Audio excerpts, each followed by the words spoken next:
Oi, tudo bom com vocês? Hoje eu vou contar mais uma história intrigante e original dos irmãos Grimm. A história é datada do século XIX. Possuem versões mais antigas também. Mas vamos falar um pouquinho antes sobre a origem dos contos de fadas? Quem diz que gostaria de ter uma vida de contos de fadas não sabe do que está falando. O mundo dos livros infantis é cheio de violência, crueldade e principalmente pobreza. Vamos pegar, por exemplo, João e Maria. A história narra a vida de uma família que é tão pobre, mas tão pobre, que a madrasta, na versão antiga é a própria mãe, resolve abandonar os filhos na floresta porque os pais não conseguem mais alimentar eles. As crianças vagam pela floresta escura até encontrar a casa de uma bruxa que decide comê-los. Os irmãos Grimm, no prefácio do seu livro de histórias, contam que João e Maria não era uma peça de ficção. É uma história baseada na realidade de tão comum que eram os abandonos de crianças nas florestas no século XIX. A violência, a pobreza, a maldade não eram necessariamente uma licença poética.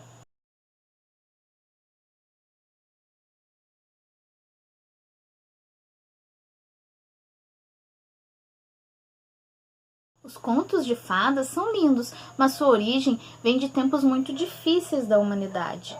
E hoje eu vou contar a história dos 7 Corvos, que foi escrita em 1812.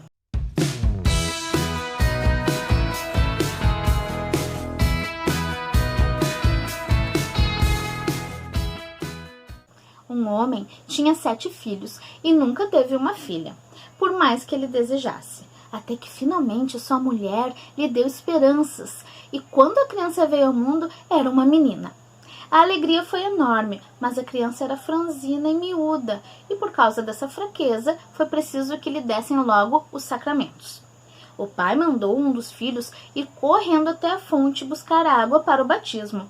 Os outros 6 foram atrás do irmão, e como cada um queria ser o primeiro a puxar a água para cima, acabaram deixando o balde cair no fundo do poço. Aí eles ficaram muito assustados, sem saber o que deviam fazer. E nenhum dos 7 tinham coragem de voltar para casa e falar o que realmente tinha acontecido, e resolveram ficar por lá. Como estavam demorando muito a voltar, o pai foi ficando cada vez mais impaciente e disse: na certa ficaram brincando e se esqueceram de voltar, aqueles moleques levados. Começou a ficar com medo de que a menina morresse sem ser batizada e com raiva ele gritou: tomara que eles todos virem corvos! Mal o pai acabou de dizer essas palavras, houve um barulho de asas batendo no ar, por cima da cabeça. Levantou os olhos e viu 7 corvos negros como carvão, voando de um lado para o outro. Os pais ficaram muito tristes, mas não conseguiram fazer nada para quebrar o encanto. Felizmente, puderam se consolar um pouquinho com a filha querida, que logo recuperou as forças e cada dia ia ficando mais bonita. Durante muito tempo, ela ficou sem saber que tinha tido irmãos, porque os pais tinham o maior cuidado de nunca falar nisso. Mas um dia, ela ouviu por acaso uma pessoa comentando que era uma pena que uma menina assim tão bonita como ela fosse a responsável pela infelicidade dos irmãos. A menina ficou muito aflita e foi logo perguntar aos pais se era verdade que ela já tinha tido irmãos e o que tinha acontecido com eles. Os pais não puderam continuar guardando o segredo, mas explicaram que o que aconteceu tinha sido um desígnio dos céus e que o nascimento dela não tinha culpa de nada. Só que a menina começou a ter remorsos todos os dias e resolveu que precisava dar um jeito de livrar os irmãos do encanto. Ela não sossegou enquanto não saiu escondida, tentando encontrar algum sinal deles em algum lugar, custasse o que custasse. Não levou quase nada, só um anelzinho como lembrança dos pais, uma garrafinha de água para matar a sede e uma cadeirinha para descansar.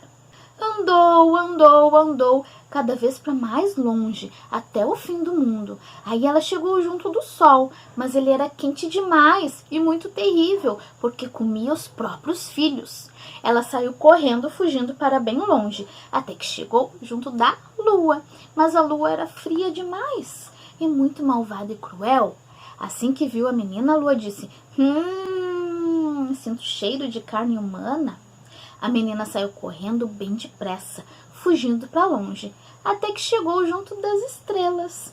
As estrelas foram muito amáveis e boazinhas com ela, cada uma sentada em uma cadeirinha, separadas. Então a estrela da manhã se levantou, deu um ossinho de galinha à menina e disse: sem esse ossinho, você não vai conseguir abrir a montanha de vidro.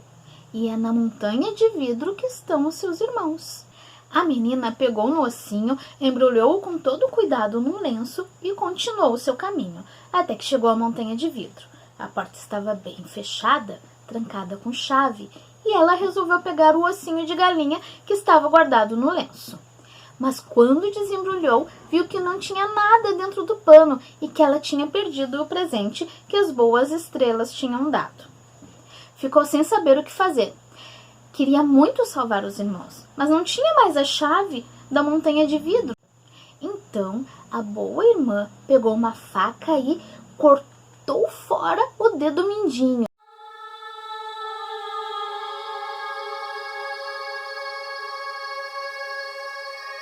Enfiou na fechadura e deu um jeito de abrir a porta.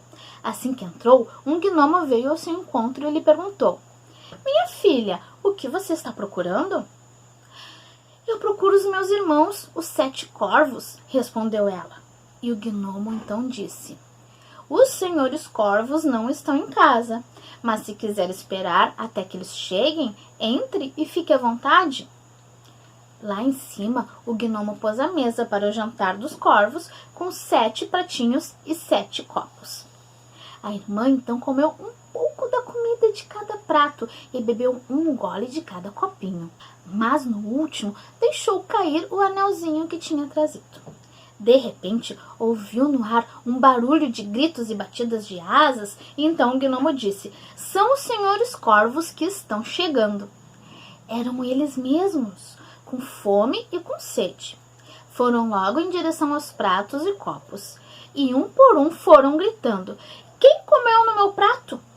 Quem bebeu no meu copo? Foi boca de gente, sim. Mas quando o 7º corvo acabou de esvaziar o seu copo, o anel caiu lá de dentro. Ele olhou bem e reconheceu que era um anel do pai e da mãe deles, e disse: quem dera que fosse a nossa irmãzinha, porque aí a gente ficava livre. Quando a menina que estava escondida atrás da porta ouviu esse desejo, apareceu de repente, e todos os corvos viraram gente outra vez. Começaram todos a se abraçar, a se beijar e a fazer 1000 carinhos, e depois voltaram para casa muito felizes. Na próxima história, eu vou contar um pouco mais sobre esse lado sombrio e muitas vezes real dos contos. Então, se inscreve no canal para não perder as próximas histórias. E se você gostou, pode me apoiar também. Vai ajudar muito no crescimento aqui do canal. Para apoiar é bem fácil. Tá aparecendo o link e nas descrições eu explico um pouco melhor. Eu também espero vocês lá no Instagram ou no meu Face. Coloquei o link nas descrições. Então, um beijo do tamanho do mundo e até a próxima história.